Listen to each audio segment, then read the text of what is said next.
Good morning. It is morning today. Starbucks, or I say Starbucks, it's not even Starbucks. To be honest with you, it's my Los Angeles cut, which I absolutely love. Found it in the airport at LAX, and yeah, I snatched it. You can't see it very good, but it's like peach and pink. I love my cup. Anyways, Stumptown coffee, my absolute favorite coffee. I know everybody thinks I'm a Starbucks girl. I'm not. Newsflash. I love Stumptown. That's my all-time fave. Give me some cold brew. Put a dash of almond milk in there. Yum. This time I have the nut pod in here, the pumpkin spice nut pod. Pretty jammin'. Love it. Anyways, not here to talk about coffee, although it is my first love. I'm joking. My throat feels like dry. Today, so I was doing my devotional on the way to work this morning, and also talking to a friend yesterday. Talked to another friend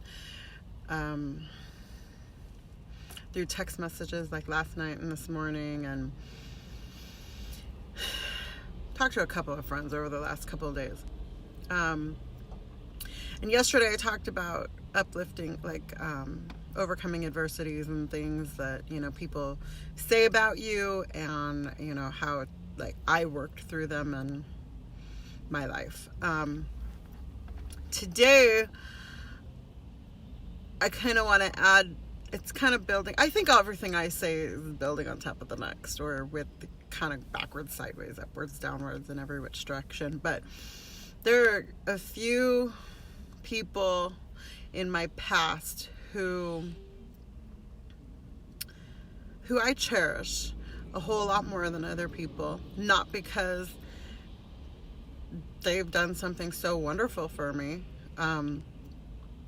or, whatever, but because they had the gift of encouragement, and they were capable of encouraging me through seasons, or in seasons, or multiple seasons over the course of my life. And they all stand out. I can't even just pick one. I mean, my grandma obviously was one of those people. There's a lady at the community college that I went to who just cheered me on all the way through. She was pivotal. So important to my education at the community college level.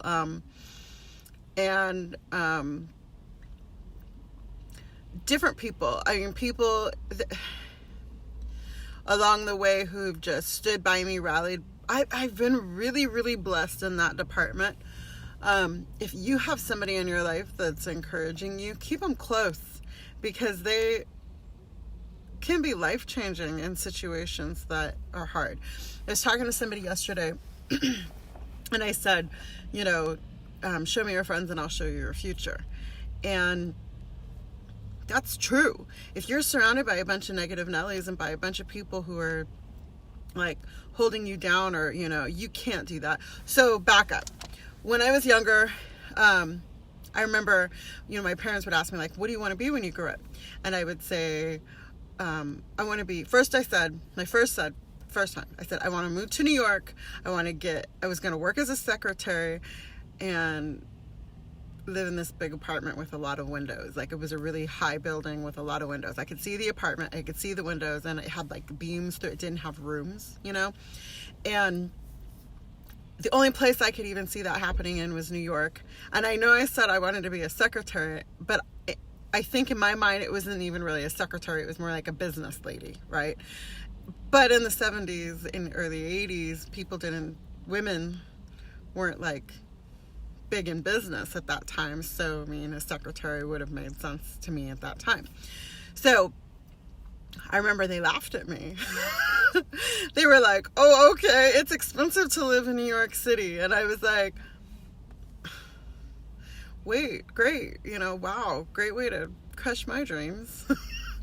Then the next time somebody said, so what do you want to be? And I was like, I want to be a nurse.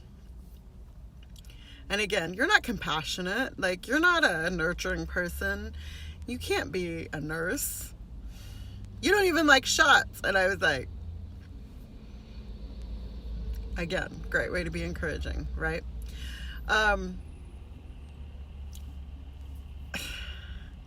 Getting pregnant with my kids. You can't have another kid. You can't have a child. You're not capable of doing that. I said I was moving to Arizona. You can't move out of state away from your family. You can't do, I mean, these are the people that are in my world naturally, like by birth. And these are the things that they say. Not always my parents, sometimes my siblings, but the first thing out of everybody's mouth is what I can't do. And I don't know about you, but I am the type of person who's challenged by the word can't. When people say I can't do something,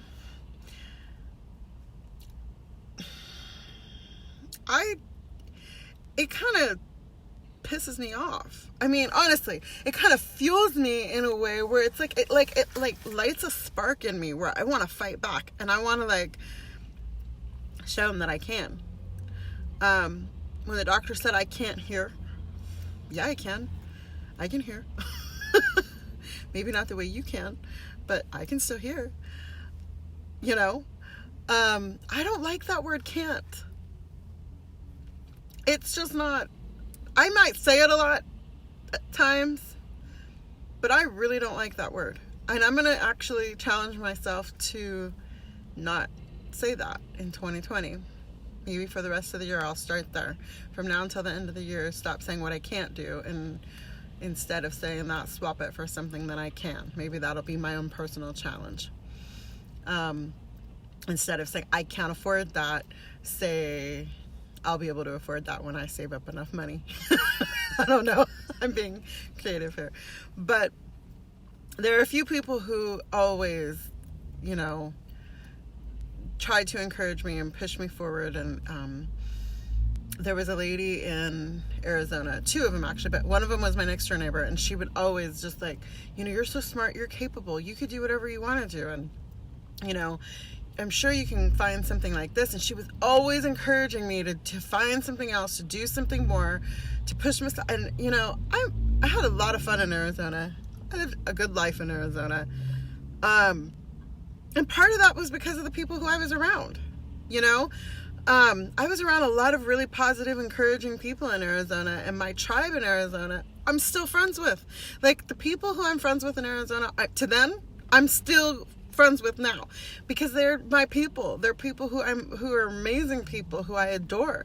Same thing with my friends in California. I mean, the people who in the last 10 years who I've made friends with, or I should say 15 years, I'm really careful with who I allow in my world. I'm really cautious with who I allow in my circle or in my close network. There you go. But I will say that the people who said I love you, the people who said I'm proud of you, the people who said, you know, you've got what it takes, you can do this. I had an algebra professor. She used to say, oh, you're perfect. She was like German or Ukrainian or something. Oh, you're perfect. You're perfect. Anytime, you know, you would get it right, you're perfect. And I'm going to tell you, I've told you guys before, I've struggled with algebra like nobody's business struggled with algebra for years, like 15 years struggled with algebra. And when she would say you're perfect, it was like, I got it right. And it was really encouraging me. I actually got a B in that class, and I remember just being like, how do you go from getting F's 5 times to a B, you know? Because of the teacher. Because the teacher encouraged me enough to believe in myself to be able to do the work that I was able to do. Encouragement goes so far. When somebody tells you, I love you and I support you and I'm there for you, it is something that fuels you, because you don't want to let that person down. Even if you're letting yourself down in the process, you still work extra hard because you have accountability and you have somebody who's like holding out for you and hoping that you do better and encouraging you along the way. I have told you guys that I have a life coach. She is not my life coach anymore. But I still kind of call her that. She's my pastor, I guess. She is my pastor. And her and her husband have encouraged me a lot over the years. They believe in me in a way that sometimes I don't believe in myself. And I'm going to tell you, when somebody believes in you, it's empowering. And it's something that you don't take lightly. It's something that you hold on to. For me, empowerment fuels me. When somebody believes in me and encourages me and gives me the freedom to be who I am, or they speak into my purpose, or who they see me being, there is nothing like it. There is nothing like it. I hope that the friends that I have and the people that I have that I personally speak into know that I adore them and see so much in them, or I wouldn't even take the time to speak to them. Because I truly don't speak to everybody in the way that I speak to some people.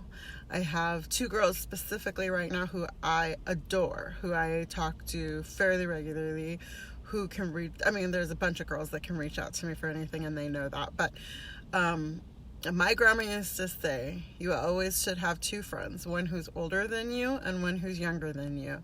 Somebody who you can reach out to pass wisdom on to you when you need it, and somebody that you can in turn pass wisdom on to when they need it. That those are 2 sisters you should always keep close, one older and one younger. And I definitely have that in my world. That's something I am always looking forward to and looking backwards to. I'm not going to waste my time with people who aren't well receiving of it. I'm just not. I'm not. So the people who are in my world, they know that they're special. They know that they have a purpose, a place in my world. And you know, I love those relationships. I'm going to continue to encourage those relationships. There are girls who, when I spoke yesterday about overcoming adversities, my ex was my daughter's father. My middle daughter's father was one of those people who encouraged me. When he met me, I was not deserving. I've said that before. I was not deserving of the love or the level of love that he gave me. It scared me to the core. It was something that I wasn't prepared for. I didn't feel worthy of it. I didn't feel deserving of it. But he spoke to my purpose. He would say, like, I mean, even recently he's so good at, like, he just looks at me, he's like, he sees me on this level that I don't even see myself at sometimes, and he's like, you know, what are you doing? He'll call me out on things like, what are you doing when you're doing this? You're slacking, or you're not doing enough, or you should be doing more. You should be doing this. Why are you doing that? You know, why are you settling for this when you should be doing that? He's one of those people who will say, come on, T, you're slacking. That's come on, you got to pick up the pace, do something, get up, do something. And he's always pushed me and motivated me to get up and move and do things that I become stagnant on, you know, that I'm slow to move my feet on. In fact, I'll share this. One day he came over, and this is in the midst of my cancer and healing from cancer. The doctors had given me, I can't even tell you how many medications they gave me. I had a basket on my desk with like 25 to 30 bottles of different forms of medicine for different things. Some were vitamins, but like doctor prescribed vitamins like vitamin D and iron. Those are 2 that I have to take regularly. But a ton of narcotics, a ton of narcotics, and different forms of medicine. Like, do you take this for that and that for this and this for this, and like things it was horrible. So he comes over and he sees this basket on my desk and he's like, "What's up with the basket?" And I was like, "Oh, those are my meds." And he said, "You take all that every day?" I said, "Well, no, I mean, not every day, but some things I do take every day. Some things are once a week. Some things are twice a week. Some things are, and he was like, "All of that?" And I was like, "Yes, the doctor prescribed all of that." And he was like, "No, like, come here, let me see that." And he's just picked up the basket and starts going through it. And he was like, no, "What do you need this one for? And what do you need that one for? And what are you taking this for?" And he just was like, "Look, we need to like be real about some things." Because I had started to adopt a mental mindset that I needed things. It's not that I wasn't needing them at one time or another. I wasn't addicted to anything. But there was I can't live without these things because the doctor said I need them mentality that was in my head. He went through them and just started like, "Okay, so what do you take?" Wrote everything down, went through a whole process. Like, "You're tripping. You don't need all this stuff. You need this, you need that, but what else, And it was little things like, "Let's be real. You got to reevaluate that." And he was right. He was right. I had to go back and really look through and figure out what was truly necessary and what wasn't. Most of it could have been, and honestly, I'd say 90% of it was thrown away. Given back to the pharmacy for them to discard. 90% of it. I need my thyroid pill, obviously. I have to take that every day. I have to take iron because I have low iron, and I have to take vitamin D because low vitamin D. But I don't need anything else. That's it. That's it. We took 25 pills down to 3 a day. That's a big deal. I was taking handfuls of ibuprofen for pain. And the truth is, I don't take ibuprofen hardly at all anymore. I know people probably think I'm crazy, but I found CBD. And CBD on my joints was amazing. Not joints like weed. I'm not a smoker. I don't do all of that. But the CBD oil on my, like rubbing it topically on top of my skin, works amazing. For arthritis, it works amazing for any joint pain or thyroid joint pain that I've experienced. The pain that I felt after the cancer was all alleviated, not with all the basket of medication, but with a little jar of CBD oil. And that's the truth. It might not work for the next person, but that's what worked for me. But I say all that because there are people who have been put into my life that have encouraged me, that have pushed me forward and allowed me to see things in a different way. I truly believe that if I had continued taking that basket full of medication, that basket full of medication would have continued to grow, and that I would not be physically moving and doing things today like I am now. 2 years ago, I could barely move. And now I'm running around everywhere doing everything that I want to do. I'm not told no physically. So it's a big difference. A big mindset shift has gone on.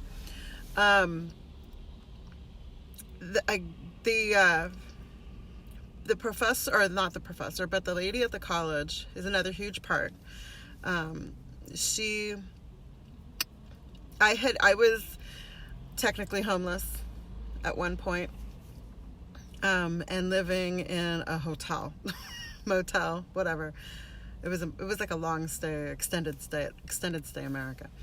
And it was for a summer. I was there for 3 months, and that I was in between. I couldn't find a house, couldn't find an apartment, and so we were in the motel, and I was enrolled in school, but was having problems with the childcare side of it, and I was really trying to figure out that side of it. It was something that I was struggling with. My daughter was like 3, I think, at the time, my youngest. And so I went to the college. I had called the college because I know they always have like a child development center or whatever. And I had called the college a million times, and they said, nope, we're full. I'd been calling for months. It was full. So one day I was at the college doing like a placement test for my math and my English. And I was leaving the college, and I drove past the Child Development Center because I wanted to see where it was located. I wanted to get to know the campus a little bit better, so I drove all the way around the entire perimeter of the school. And I remember coming around the corner and seeing a sign, a big sign on a fence that's now accepting applications. And I'm like, what? Because, I had been looking and calling for months and been getting nowhere. So I slammed my car into a spot, threw it into park, jumped out the car, ran into the building. And I was like, you've got to tell me that you have an opening. And they're like, well, we need this. And I said, okay, well, I'll go get that. I ran back to the car because I'm homeless, right? So I stepped in the car. I had all the paperwork they needed. I ran back in and started filling out the paperwork, and I was like, my address. And I was like, she goes, well, where do you get your mail? I said, right now I'm getting it at my grandma's house, but she's 2 hours away. So if you need to mail me something, I mean, I guess I could get like a P.O. box or something. And they're like, you don't have a home? And I was like, well, I'm like in between houses, and I'm trying to figure out like what I'm doing, and she says, so you don't have an address, like an actual address? And I said, no, because I'm technically homeless at the time. I mean, we have a roof over our head.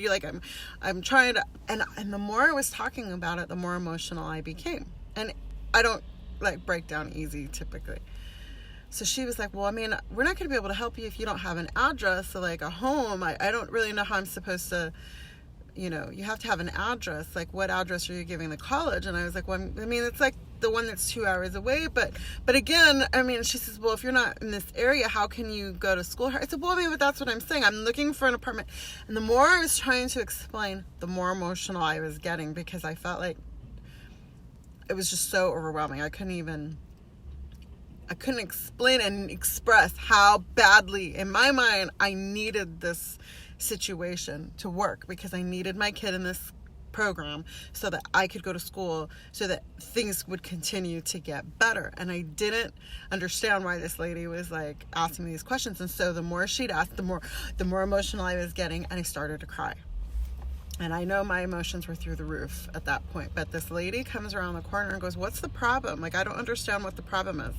And so the lady at the desk, and she says, well, she's in the middle of moving. She doesn't have an address, and she doesn't have this, and she doesn't have that. And, I'm trying to get her into the system and figure out, but I don't know how we can't do that if she doesn't have. And the lady who came around the corner said, put her on the program. She's the kind of person we need her. This is perfect. Like, just put whatever address she gives you. Doesn't even matter. Just do it. Just put her in. Give her whatever she needs full time. She goes, is your schedule full time? And I said, yeah, I'm on a full time schedule, 12 units. I'm taking 12 units. It's a full time schedule. She said, give her full time, Monday through Friday, full time. And I just broke down. I'm bawling, sobbing, crying. Like, I can't believe this lady is giving me not just what I need, but more than what I need. Like, it was like a, 8 a.m. to 3, I think it was like 3 p.m. or 4 p.m. situation. It might have even been 5. I don't even know. It just was like a full day situation, and I didn't have to worry about where my kid was going to be. And I just thought, such a relief and a lot of pressure off of me, because once that brick was laid, all the other bricks began to fall into place. So throughout the time that I was at that college, I was there for 3 years at the community college because I kept failing algebra. Anyways, she was in the program for 3 years, and yeah, 3 years. No, 2 years. I was there for 2 years. I don't know why I think 3, because I did 1 in another year in a different school. Anyways, so 2 years at that school. And during the 2 years at that school, this lady, I later learned, was the director of the child development program. And she had a vision when she was in college, because a lot of her girlfriends in the 70s, I'm not trying to tell her age or who she is, but a lot of her friends were dropping out of college because they didn't have anywhere for their kids to be. And she was like, this has to change. Like, girls can't just not go to school just because they don't have childcare. Like, this is stupid.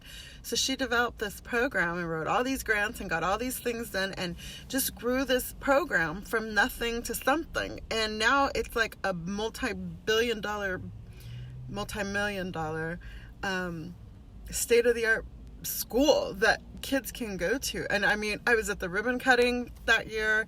My last year, we had the actual building had been built. The actual child development center was built, and we did a whole ribbon cutting ceremony where we took pictures and did the whole thing. And my daughter was in the class, and she was part of this school, and it was just like so great for her foundational education. And so when I went to graduate, I remember coming off the platform, and I'm walking down the ramp, and you go up on the ramp and you shake the hand of this person, you shake the hand of that person, you meet the president of the school, you shake his hand, or the dean of the college or whatever, you shake their hand, and then you come down the ramp, and that's it, right? You go back to your seat. Well, as I was coming down the ramp, the very last person at the end of the ramp, standing there, like in full college garb, is this lady.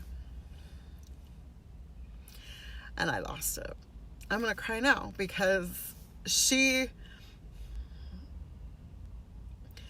gave me an opportunity because she believed in me, and she believed in girls like me. She believed in giving people second chances. And she encouraged me. All the way through my education, she encouraged me. She pushed me. I could go to her at any time and say, I'm having a hardship with this. And she'd say, okay, but what's the problem? Like, she's really like, what's the problem? To the point, get to the point.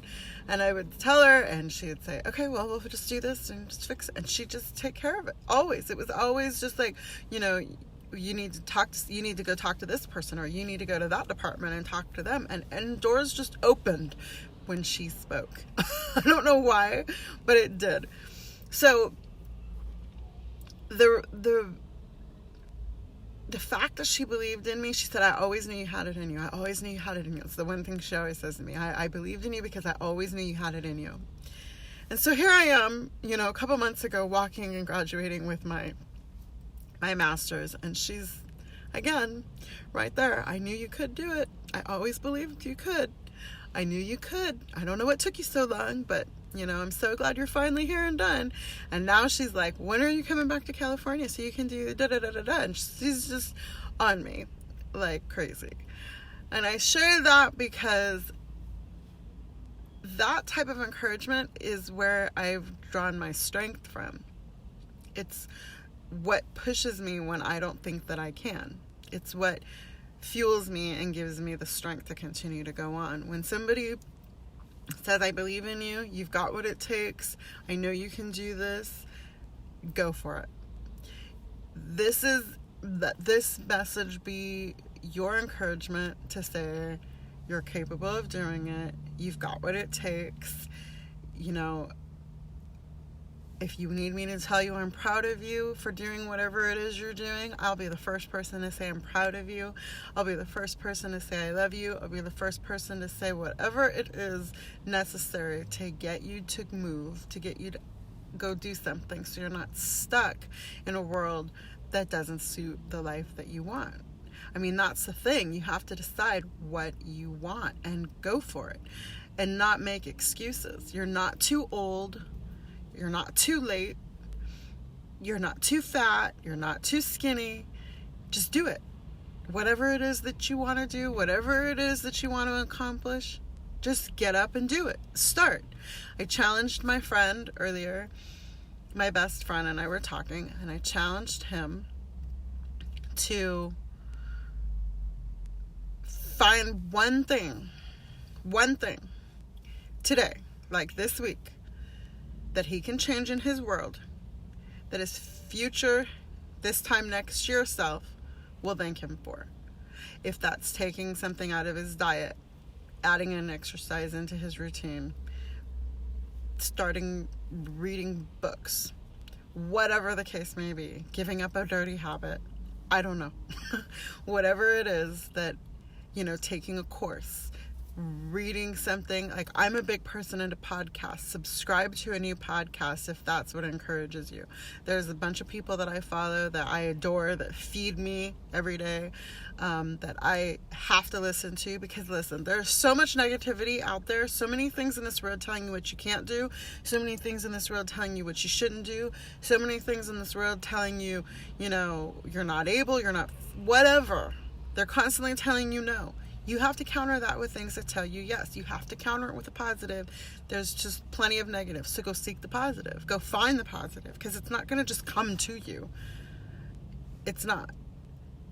So, I'm going to get off my soapbox for the day, but I just really want to kind of push you and encourage you to tell you it's okay. Now's the time. Go do it. Okay? I love you guys. Be encouraged, because it's not easy, and I know it isn't easy, but I know if I can do it, that the next person can too. So there you go. Have a good rest of the day. Bye-bye.